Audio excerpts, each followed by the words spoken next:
Welcome back to the Lester B. Pearson Bold Initiative. In this video, we'll take a closer look at how to give effective and efficient feedback to our students. We have two quick recommendations that will help you ensure that your feedback is as insightful and timely as possible. The first recommendation is to use rubrics and checklists. We've mentioned rubrics and checklists in previous videos because they are important and they really make a huge difference. And we'll get into that in just a moment. The second recommendation is to try out some flash feedback practices, and I'll tell you more about that in a moment as well. First things first, let's zero in on rubrics and checklists and why they are so important. They offer so many benefits, both for teachers and for students. For students, rubrics really help clarify your expectations. They help them get really useful feedback that tells them both about areas of strength as well as areas for improvement. And rubrics do help students think about their own learning journey and learning process and help them compare the work that they're doing with the standards that you have set out for them so that they can start understanding and developing a sense of what they can do to improve going forward. And then from the teacher perspective, of course, rubrics are absolutely essential for being able to give quick and insightful and consistent feedback to your students. They help you stay focused on the key concepts and standards that you have in mind, and they really help provide a framework for how students can go about improving the quality of their work in your classes. So let's look at a couple different examples because there's so many different types of rubrics and checklists out there, and it's important that they fit the type of activity or assignment or assessment that you have in mind.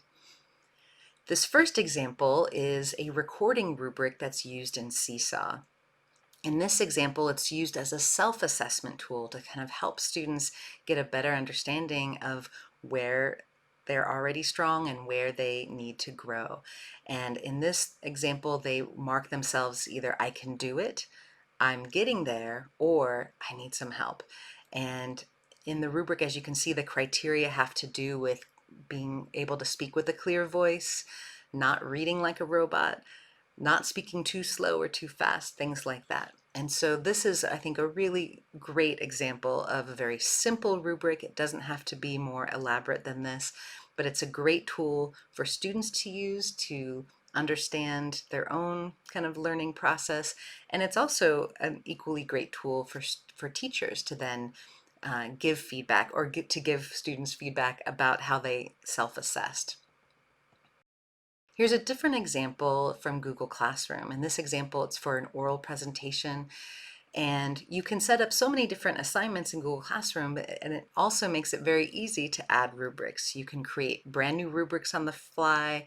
You can reuse rubrics from the past. You can also import in rubrics from Google Sheets. And this makes it so easy to share rubrics amongst your colleagues, and I highly recommend doing that. And once it's in Classroom, then students can see this and get a much better sense of what you're looking for, how their work will be evaluated. And then when it's time to evaluate their work, you really can just go through and mark on the rubric how they're doing. And it just makes giving them feedback in a timely and effective way so much easier to do than if you didn't have a rubric. Here's one more example to look at, which is just a very simple checklist version of a rubric. Again, in this case, you have a column for students to do a self-assessment or a self-check, as well as for the teacher to check and see if the criteria are met.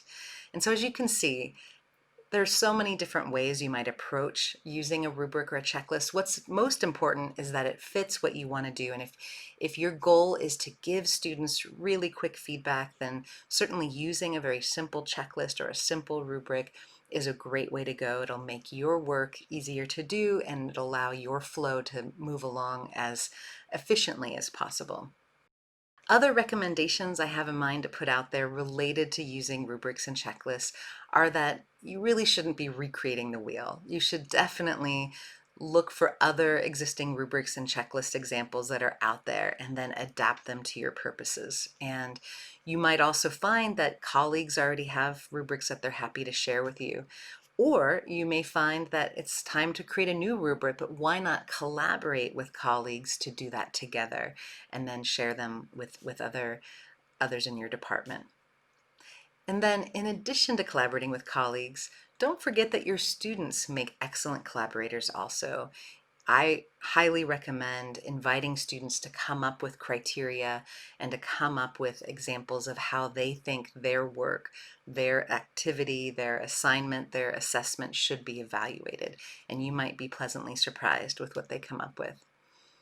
And then once you have some rubrics in mind for an activity, an assignment, or an assessment, I definitely recommend practicing how to use that in your virtual class hub space, whether you're using Seesaw or Google Classroom.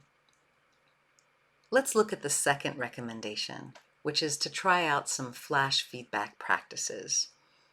This idea comes from the Cult of Pedagogy, which is an amazing podcast that I definitely recommend. There was a particular episode that I found particularly inspiring, all about how to provide more meaningful feedback in less time, which is something I think all teachers aspire to. There were 3 key takeaways in this episode that I'd like to share with you. The first takeaway is about giving targeted responses. And this is basically when you as a teacher identify only 1 or 2 criteria that you're going to provide feedback on at a time. This allows you to be way more speedy in your turnaround time for giving students their feedback. And I think by zeroing in on just 1 or 2 criteria, this makes it easier for students to also take in and process the input that you're giving to them about their work and about their learning process. The second takeaway is to conduct micro-conferences. The idea here is to have students self-assess using a checklist or a rubric, and then to share their self-assessment with you prior to meeting briefly one-on-one. This could be done in person in the classroom, in Zoom, in Google Meet. But the idea is to check in on how they rated themselves, let them know if you agree, let them know if you have additional insights to share with them, and then you can move on to connecting with the next student. But these one-on-one check-ins are incredibly valuable opportunities for students to get some input from you and to get clarity on what is going well and what areas they have to improve on. The third takeaway is about wise interventions or connections. The idea here is that yes, you're using a checklist or a rubric to provide feedback, which is helpful, but in addition to that, any personalized comments or encouragements that you can include in that will really go a long way in inspiring students to keep a growth mindset and for them to stay invested in making progress in their learning journey, which is so important. So hopefully this video has given you some good food for thought. Please do check out the quick links. There are many other resources available for you. Check out the rubrics and checklist examples that we have. Find the link to listen to the Cult of Pedagogy podcast all on flash feedback. And please do let us know if there are other effective and efficient feedback practices out there that we can include in the quick links and include in this series. Many thanks for tuning in to this video. Please do check out the other topics in this series and enjoy.